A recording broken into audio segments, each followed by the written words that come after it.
Depuis les premiers mots de la Bible jusqu'aux dernières révélations de l'Apocalypse, une vérité mystérieuse traverse les âges, puissante, profonde, presque trop grande pour l'esprit humain. Comment un seul Dieu peut-il exister en trois personnes distinctes, le Père, le Fils et le Saint-Esprit, la Trinité? Un mystère divin que certains redoutent d'approcher, mais qui détient les clés d'une foi vivante, vibrante, enracinée dans la révélation du ciel. Frères et sœurs bien-aimés, ce message ne vient pas pour nourrir la curiosité intellectuelle. Il vient éclairer les cœurs, réveiller les consciences et fortifier ta relation avec le Dieu vivant. Car comprendre qui est Dieu, c'est apprendre à marcher avec lui, avec plus d'amour, de confiance et de puissance. Alors, je t'invite, là où tu es, à rester jusqu'à la fin de cette vidéo, parce que ce que tu vas découvrir aujourd'hui peut transformer ta manière de prier, de vivre et de comprendre la volonté de Dieu pour ta vie. Oui, aujourd'hui tu vas entrer dans un mystère, mais aussi dans une révélation. Avant d'aller plus loin, si tu ressens déjà cette faim de Dieu en toi, si tu sais que ce message est pour toi, alors abonne-toi à cette chaîne, aime cette vidéo et laisse un commentaire avec cette phrase « Seigneur, révèle-moi ton cœur ». Cela nous aide à faire connaître ce message à d'autres âmes assoiffées de vérité. Et surtout, cela t'engage dans une démarche de foi, un pas vers le cœur du Père. Dans un instant, nous allons explorer les Écritures, depuis la Genèse jusqu'aux paroles de Jésus, pour comprendre comment le Père, le Fils et le Saint-Esprit ne forment pas trois dieux, mais un seul Dieu vivant, éternel et tout-puissant. Reste bien attentif, car ce que tu vas entendre maintenant pourrait bien bouleverser ta vie spirituelle. Dès les premières lignes de la Genèse, une vérité étonnante se cache à la vue de tous. Lorsque Dieu crée l'homme, il ne parle pas seul. « Faisons l'homme à notre image, selon notre ressemblance ». Genèse chapitre 1, verset 26. Pourquoi ce pluriel? Pourquoi cette communion dans la création? Ce n'est pas une erreur de traduction, ni une formule poétique. C'est une révélation. Dieu est un, mais il est en lui-même relation, unité parfaite dans la diversité. Ce mystère se révèle progressivement à travers toute la Bible. Dans l'Ancien Testament, Dieu parle par les prophètes, se manifeste dans la gloire du Père. Mais parfois, des éclats de lumière laissent entrevoir une présence plus profonde. David, dans les psaumes, écrit « L'Éternel dit à mon Seigneur, assieds-toi à ma droite ». Psaume 110, verset 1. À qui Dieu parle-t-il? Qui est ce Seigneur assis à sa droite? Jésus lui-même posera cette question aux pharisiens, les plongeant dans le silence, car la réponse était trop grande pour leurs esprits limités. Puis, dans le Nouveau Testament, la lumière jaillit pleinement. Lors du baptême de Jésus, une scène céleste se déploie sous les yeux de Jean-Baptiste. Jésus, le Fils, sort de l'eau. Le Saint-Esprit descend comme une colombe, et la voix du Père retentit du ciel. Trois personnes, un seul Dieu, une seule œuvre, trois présences divines parfaitement unies. Mais attention, la Trinité n'est pas une invention humaine.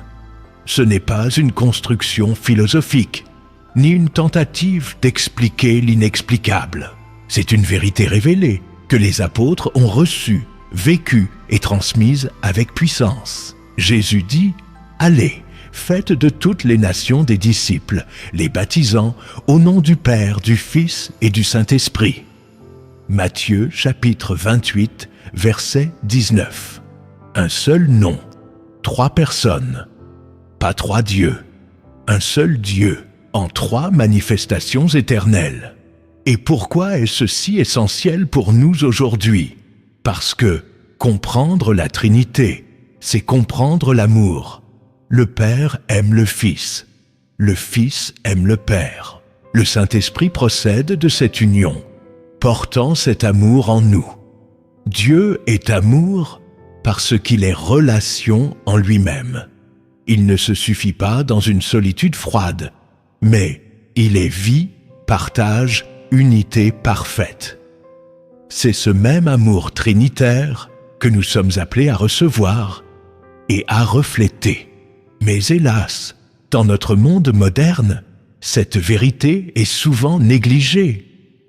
Certains réduisent Dieu à une force impersonnelle. D'autres refusent la divinité du Christ ou rejettent le Saint-Esprit comme une simple influence. Et pourtant, refuser la Trinité, c'est refuser l'unité parfaite de Dieu, c'est appauvrir sa grandeur. Comprendre ce mystère, ce n'est pas tout saisir par la logique. C'est s'incliner avec foi devant la révélation divine, comme un enfant qui se laisse aimer par son Père. Prépare-toi maintenant, car dans les prochaines minutes, nous allons plonger plus profondément encore.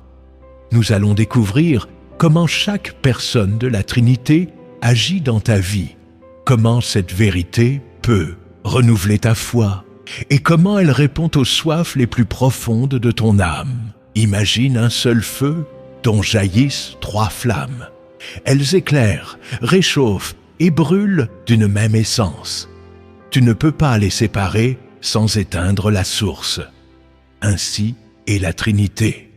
Un seul Dieu, 3 personnes unies dans une gloire parfaite, inséparables dans leur nature, mais distinctes dans leurs relations et leur mission.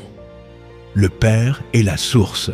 Il est le Créateur, l'architecte divin, celui qui envoie, qui prépare, qui établit. Le Fils est la parole faite chair, la révélation visible de l'invisible, le Sauveur venu dans le monde. Le Saint-Esprit est le souffle de Dieu, la puissance active, celui qui nous transforme, nous éclaire, nous sanctifie. 3 visages d'un même amour, 3 expressions d'un seul dessein divin. Et ce dessein, c'est toi. Dieu veut que tu entres dans cette communion divine. Mais attention, la Trinité n'est pas une division. Il ne s'agit pas de 3 dieux collaborant ensemble. Non, le Père n'est pas le Fils n'est pas le Saint-Esprit, mais les 3 sont pleinement Dieu. Chacun possède entièrement la nature divine. Et cette unité parfaite n'est pas statique. Elle est mouvement d'amour, cercle éternel de dons et de réception. Écoute bien, lorsque Jésus priait, il parlait au Père. Il ne parlait pas à lui-même, mais à celui qui l'a envoyé. Lorsqu'il promettait le Saint-Esprit, il ne disait pas qu'il reviendrait sous une autre forme, mais que l'Esprit viendrait en son nom, comme un consolateur, un enseignant. Imagine le soleil dans le ciel. Le Père, c'est comme l'astre qui brille au plus haut des cieux. Le Fils, c'est la lumière que tu vois, visible, claire, qui révèle le monde. Et le Saint-Esprit, c'est la chaleur que tu ressens, qui touche ta peau, qui pénètre ton être. Le soleil n'est qu'un, mais il se manifeste de plusieurs manières. Ainsi, le Dieu trinitaire agit de façon complémentaire pour accomplir un seul plan, le salut de l'humanité. Et ce n'est pas une doctrine froide à apprendre par cœur, c'est une révélation vivante. Lorsque tu pries, c'est au Père que tu t'adresses au nom du Fils par la puissance du Saint-Esprit. Lorsque tu reçois la paix, c'est le fruit de l'œuvre du Christ à la croix, appliquée dans ton cœur par l'Esprit. Et lorsque tu entends la voix du ciel, elle vient du Père, portée par le souffle, illuminée par la vérité du Fils. Alors je te pose cette question. Dans ta vie aujourd'hui, quelle place donnes-tu à chacune des personnes divines? As-tu une relation vivante avec le Père céleste? Marches-tu chaque jour avec le Fils Sauveur? Es-tu sensible au murmure de l'Esprit en toi? Parce que la vérité, c'est que tu as été créé pour vivre dans cette communion. Pas seulement pour croire en Dieu, mais pour vivre en Dieu. Et vivre en Dieu, c'est apprendre à connaître le Père, à suivre le Fils, à être guidé par l'Esprit. La Trinité, ce n'est pas une énigme réservée aux théologiens. C'est une porte ouverte vers une foi plus profonde, plus intime, plus forte. C'est l'invitation à aimer un Dieu qui t'aime parfaitement, dans toutes les dimensions de ton existence. Dans un instant, nous allons aller encore plus loin. Tu vas découvrir comment ce mystère porte une puissance concrète dans ta vie, pour te relever, te guider, te transformer. Mais avant cela, prends un instant pour réfléchir. As-tu déjà ressenti l'amour du Père, entendu la voix du Fils, été touché par le souffle de l'Esprit? Si ce n'est pas encore le cas, ne t'inquiète pas. Ce jour est un commencement. Car celui qui est 3 fois saint est aussi 3 fois proche. Il y a un mystère que même les anges contemplent avec émerveillement. L'unité parfaite de Dieu, manifestée dans la diversité des personnes divines. Ce n'est pas un secret que Dieu a voulu nous cacher, mais une richesse qu'il a choisi de nous révéler peu à peu, comme un père enseignant son enfant avec patience et amour. Dans l'évangile de Jean, chapitre 14, Jésus dit « Celui qui m'a vu a vu le Père ». Et quelques versets plus loin, il promet le Saint-Esprit, en disant « Le Consolateur, l'Esprit Saint, que le Père enverra en mon nom, vous enseignera toutes choses. » Tu vois, les 3 sont là. Une harmonie divine, un seul but, te faire entrer dans cette communion d'amour éternel. Et cette vérité va plus loin que ce que tu crois. Le Père a conçu le plan du salut. Le Fils l'a accompli à la croix. Le Saint-Esprit l'applique dans ton cœur. C'est pourquoi, quand tu tombes, le Fils intercède pour toi. Quand tu pleures, l'Esprit te console. Et quand tu lèves les yeux vers le ciel, c'est le Père qui t'accueille les bras ouverts. Ce mystère, bien que profond, est d'une simplicité bouleversante. Dieu veut être avec toi, à tous les niveaux de ton être. Le Père touche ton esprit, en te donnant ton identité céleste. Le Fils touche ton âme, en guérissant tes blessures par son sacrifice. Le Saint-Esprit touche ton corps en habitant en toi, temple vivant de Dieu. Mais alors, pourquoi ce mystère dérange-t-il encore tant de gens? Parce que l'homme naturel veut contrôler, comprendre, dominer. Et la Trinité échappe à nos catégories. Elle nous rappelle que Dieu est plus grand que notre intelligence, plus vaste que nos doctrines, et pourtant plus proche que notre propre souffle. La Trinité n'est pas un puzzle. Elle est un appel à l'humilité, car tu n'as pas besoin de tout comprendre pour aimer. Un appel à l'adoration, car lorsque tu contemples cette unité, ton cœur s'incline. Un appel à l'expérience vivante, car Dieu ne se contente pas d'être défini. Il se laisse rencontrer. Lorsque tu vis cette réalité, ta foi change. Tu pries non plus dans la peur, mais dans la confiance du Fils. Tu n'avances plus seul, mais guidé par l'Esprit. Tu ne doutes plus de ton identité, car tu sais que tu es enfant du Père. Tu comprends maintenant pourquoi Jésus a tant insisté sur cette unité dans la prière de Jean chapitre 17. Que tous soient un, comme toi, Père, tu es en moi, et que je suis en toi, afin qu'eux aussi soient un en nous. Le Christ ne veut pas seulement que tu comprennes la Trinité, il veut que tu y participes. Et c'est là la vérité cachée que beaucoup ignorent. La Trinité est le modèle de l'amour, de la famille, de l'Église. Quand une famille vit dans l'unité malgré les différences, elle reflète la Trinité. Quand une Église agit en harmonie dans la diversité des dons, elle reflète la Trinité. Quand ton cœur, ton âme et ton corps s'accordent pour aimer Dieu, tu deviens un reflet vivant de cette union divine. Ne laisse donc plus ce mystère te troubler. Laisse-le te transformer. Dans un instant, nous verrons comment appliquer cette vérité dans ton quotidien. Comment elle peut changer ta manière de prier, de penser, d'aimer. Car la Trinité n'est pas une idée à débattre, c'est une présence à vivre. Si Dieu est un en 3 personnes, alors il t'invite à vivre dans cette unité, à expérimenter chaque jour la présence du Père, la communion du Fils et la puissance du Saint-Esprit. Ce n'est pas une abstraction, c'est une manière de vivre, de marcher, de respirer la foi. Alors, comment vivre pleinement ce mystère au quotidien? Commence par la prière.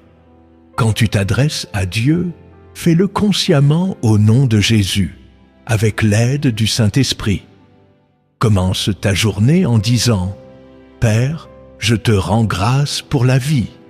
Jésus, je te suis. Saint-Esprit, conduis-moi. » Ce simple acte d'humilité et de foi ouvre la porte à une relation plus profonde avec le Dieu trinitaire. Ensuite, cultive l'écoute. Le Père parle dans le silence de ton cœur. Le Fils parle à travers sa parole.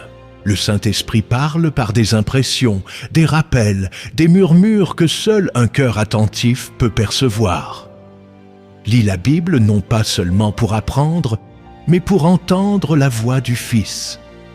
Médite ses paroles. Plonge-toi dans les évangiles, comme si Jésus te parlait directement, parce que c'est le cas. Et quand tu pries, laisse des silences. Ouvre ton cœur.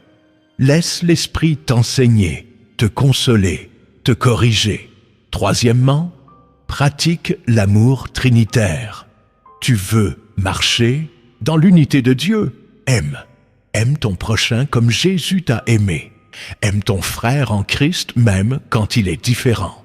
Aime ton ennemi avec la patience du Saint-Esprit. Parce que le vrai fruit de la Trinité en toi, c'est l'amour qui déborde. L'amour qui réconcilie, qui unit, qui construit. L'amour qui ne cherche pas à avoir raison, mais à refléter le cœur du Père. Tu veux savoir si tu vis dans la Trinité? Regarde ta vie. Es-tu en paix avec Dieu? C'est le signe que tu connais le Père. Es-tu en route vers la sainteté? C'est que tu marches avec le Fils. Es-tu en feu pour Dieu, poussé à aimer, à servir, à pardonner? Alors c'est l'Esprit qui agit en toi, et même dans tes épreuves, cette vérité te portera. Quand tu passes par le feu, le Père te couvre de sa main. Quand tu tombes, le Fils intercède pour toi. Quand tu n'as plus de force, le Saint-Esprit te relève. Tu n'es jamais seul, jamais, parce que celui qui est en toi est 3 fois présent, 3 fois fidèle, 3 fois amour. Et tu sais quoi? Ce monde a soif de cette révélation. Il a vu des religions, des doctrines, des traditions, mais il n'a pas encore vu l'unité parfaite du ciel se refléter sur la terre. Alors que ta vie devienne un miroir de cette Trinité, que ton couple, ton Église, tes choix, ta foi manifestent l'amour du Père, la vérité du Fils et la puissance du Saint-Esprit. C'est possible, pas par ta force, mais par sa grâce. Dancios nintiosio. Un instant, nous allons conclure avec une prière. Mais avant cela, prends une décision. Commence aujourd'hui à vivre selon le cœur trinitaire de Dieu. Pas demain, pas quand tu seras prêt. Maintenant, si tu as écouté jusqu'ici, c'est que ton cœur cherche plus qu'un simple savoir. il cherche la profondeur de Dieu, l'intimité avec celui qui t'a créé, sauvé et habité. Nous avons parcouru un mystère, mais ce n'est pas la fin, c'est un commencement. Aujourd'hui, tu sais que Dieu n'est pas lointain, ni divisé, ni inaccessible. Il est un, il est trois, il est amour. Le Père t'attire, le Fils te rachète, le Saint-Esprit t'équipe. Ne laisse pas cette vérité s'effacer après cette vidéo. Nourris-la, protège-la, vis-la. Réveille-toi chaque matin avec cette prière simple. Père, je me confie en toi. Jésus, je te suis. Saint-Esprit, remplis-moi. Et tu verras des changements profonds, durables, célestes. Maintenant, je t'invite à poser un acte de foi. Si ce message a touché ton cœur, si tu ressens le besoin de marcher dans cette communion avec le Dieu Trinitaire, alors aime cette vidéo. Abonne-toi à cette chaîne pour recevoir d'autres paroles de feu et de vérité. Et surtout, partage-la à une personne que tu aimes. Écris aussi dans les commentaires cette déclaration de foi. Je crois en Dieu, le Père, en Jésus-Christ le Fils et en l'Esprit Saint qui vit en moi. Fais-le non pour nous, mais pour toi. Pour marquer ce moment dans le ciel. Pour dire à Dieu, je te choisis pleinement, tel que tu es. Et maintenant, inclinons nos cœurs. Père éternel, toi qui es au-dessus de tout, merci pour ton amour sans fin. Jésus, Fils bien-aimé, merci pour ton sacrifice. Esprit Saint, souffle de vie, merci de vivre en moi. Apprends-moi à marcher avec vous, à vivre dans cette unité, à refléter la Trinité dans chacun de mes gestes. Je t'appartiens, ô Dieu unique en 3 personnes. Amen.